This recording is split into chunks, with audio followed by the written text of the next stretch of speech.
Hello, everyone. We'll get started. Naomi, just your thoughts on being back here in Melbourne.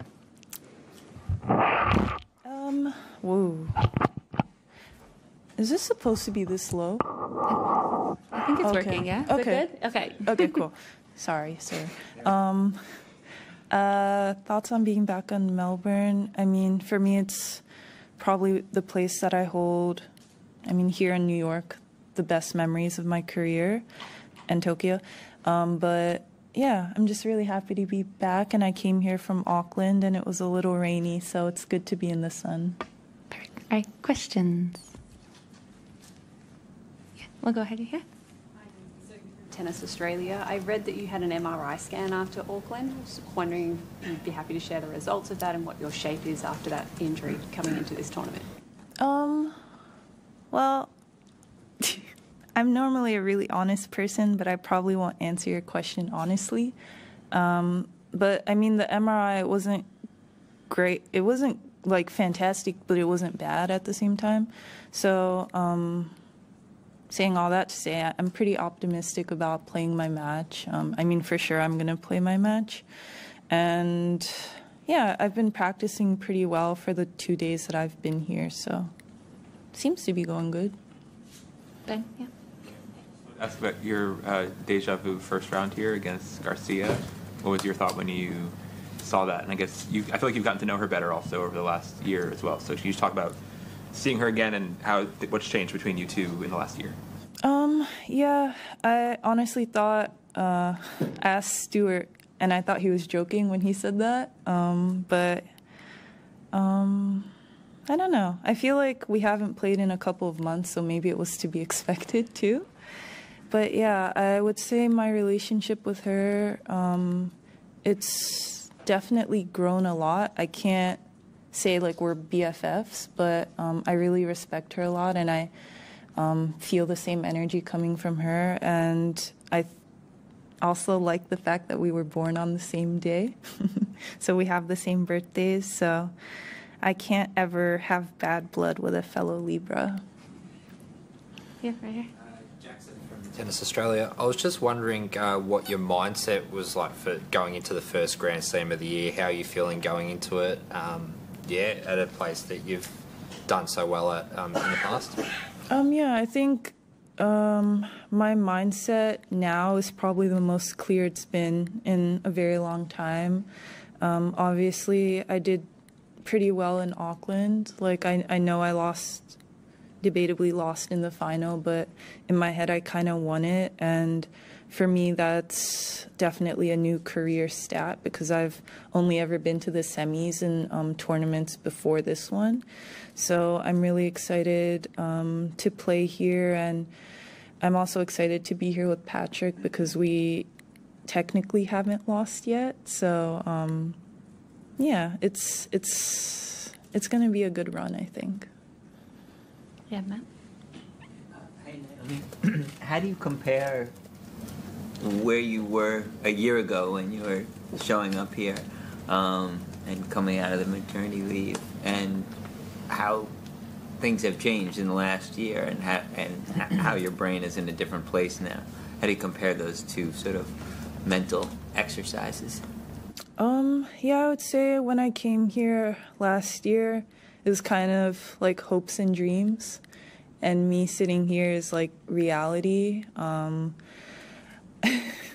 Which it's funny because I do have the same hopes and dreams, but it's more like understanding how much hard work it takes to, I guess, come to this point. And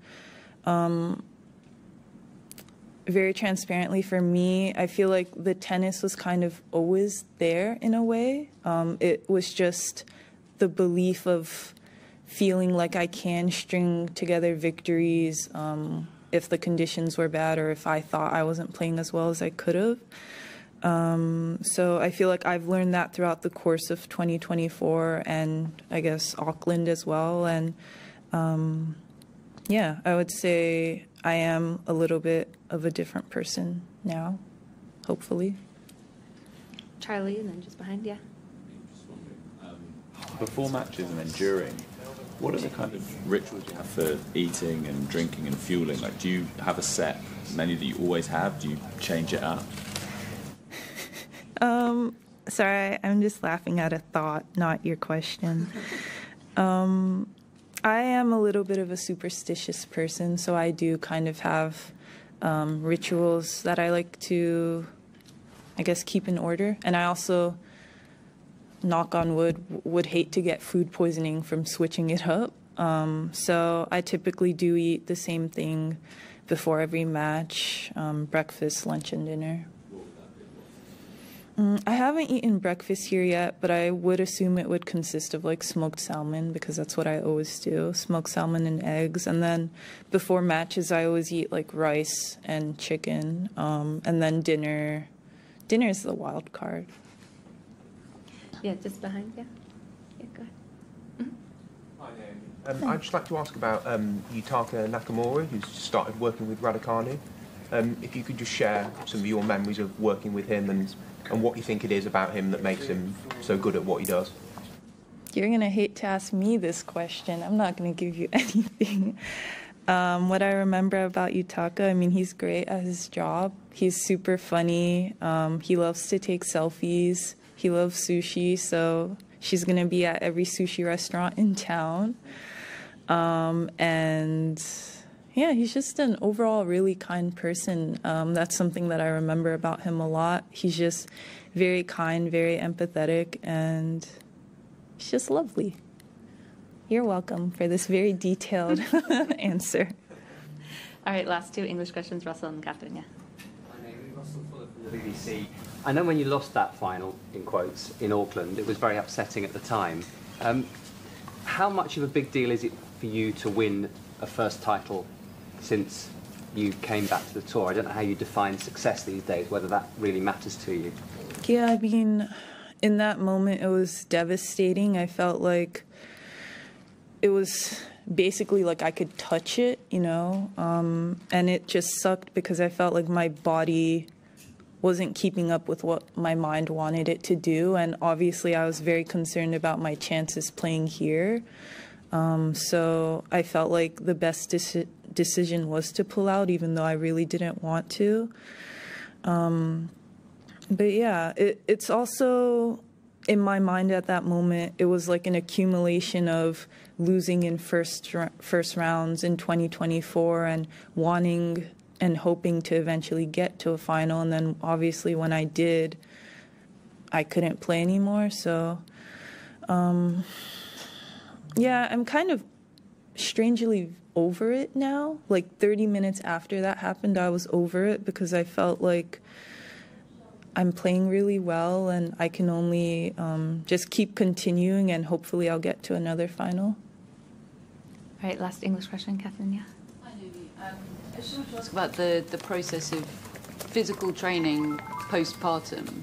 Obviously, most kind of expertise and research on elite athletic training sort of is centred on like default male body. Like, I just wondered if you would sort out anyone with specific expertise on female bodies postpartum and how that affects sort of elite level athletic physical training. I feel like my answer might get me in trouble, but I feel like I just trust the people around me so much, and I feel like their knowledge is something that I treasure a lot, so I just kind of run with what, you know, they think is best, and that was kind of my whole postpartum plan. I'm so sorry. You asked a great question, and I'm like, I did not give you a great answer at all. But yeah, I mean, after giving birth, it was definitely really tough to even run. So I do understand why people think, well, I do understand why it's very difficult to, I guess, get to professional level, especially after postpartum. But for me, I've also been doing sports since I was like 3, so it's a little bit natural. But yeah, I'm not the greatest person to ask. expertise there even is out there to... Yeah, I feel like there is no guidebook, but you kind of just go off what your body says, or like everyone's body is different. So for me, I felt like I could withstand a lot more training than probably, I don't want to say an average person, but a non-sports person. All right, thank you. Are there Japanese questions? Yeah, Aki, yeah. 久しぶり。今トレーニングの話ありましたけど、オークランドはちょっと残念でしたけど、すごくこうグッドシェイプにすごくフィットしてるように見えるんですけど、オフシーズン、どこでどんなトレーニング練習をやってきたのかっていうのを少し教えてもらえますか？ Yeah, so thank you for your compliments. But the off season I did in LA, and I would say actually since pulling out of Beijing, my match against Coco, I've been doing like on and off physical training. I went to Tokyo after that to, I guess, show my daughter around, but I brought Flo with me, so we were training that entire time. So however many months from Tokyo to, I guess, Auckland was the amount of time that I've been training. Yeah, the majority of it was in LA. I actually practiced at UCLA for most of the time, and I got like 8 parking tickets. So, love that for me. Yeah, go ahead.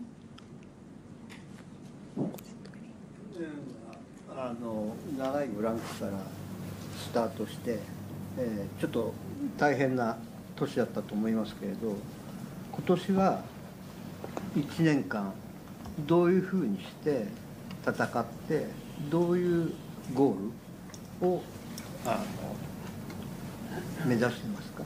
Yeah, I think definitely last year was a little unusual for me, just because I also made a commitment to myself to play as many tournaments as I could, and that was really fun because I could see places that I haven't seen in a very long time or experience new tournaments. But I think this year I'm making it a priority to obviously play less than last year, but I want to do better in each tournament. So it's not like I'm going into my schedule like marking tournaments off or anything. It's sort of a more wing it as I go, and I hope that I do really well at this tournament so I can kind of start my schedule off in a more, I would say, consistent manner. Okay. Thanks. Oh, yeah. One last question in Japanese, yeah? 秋にガルシア選手がメンタルヘルスの問題で休むと聞いたときにどのように思ったということと、あと大坂さんご自身が今もこうご自身の心を守るために大事にしていることは何でしょうか？ I do remember talking to Caroline on her podcast, and I do know that we had pretty good conversations, and she's also talked about her mental health as well. So it's that Libra connection once again. But yeah, I feel honestly like most tennis players probably feel the same things. We just express it in different ways, or we just go about it in different ways. So yeah, that's kind of my answer to that. And then also, I totally blanked out and forgot the rest of your question. Can you repeat it? I'm so sorry. 大坂さんのメンタルを守るために大切にしていること、気をつけていることは何でしょうか？ Oh my God. Is there a translator? I'm so sorry. When I get tired, I can't translate in my head. Aki, yeah, can you help? Yeah. I'm so sorry. Yeah. What are you basically every day? What are you doing in terms of protecting your mental health? Yeah, mental health. Okay. So sorry. What am I doing every day? I meditate. And sometimes I listen to, I guess, water noises like rain or ocean or forest noises. And I also like to write in my notebook a lot, just to keep track of my thoughts.